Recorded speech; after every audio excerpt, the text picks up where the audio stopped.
Solar panels require very little maintenance. There are no moving parts, and there's nothing really to break. Now, we do like to clean them every now and then. You don't have to clean them every year, but every 3 to 5 years is a good idea to give them a little squeegee, and we could come by and do that for you as part of our maintenance plan.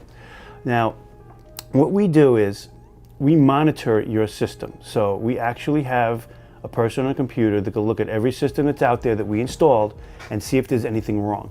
If anything goes wrong, we get an email and you get an email. So we'll be able to address that. Most of the time when that happens, it's an internet problem and we could fix it just by unplugging your router. But if there actually is a problem, we will come out and look at it and assess it and fix it under warranty. But as far as actual maintenance, there's no reason for anything to be done to them as long as they're working properly.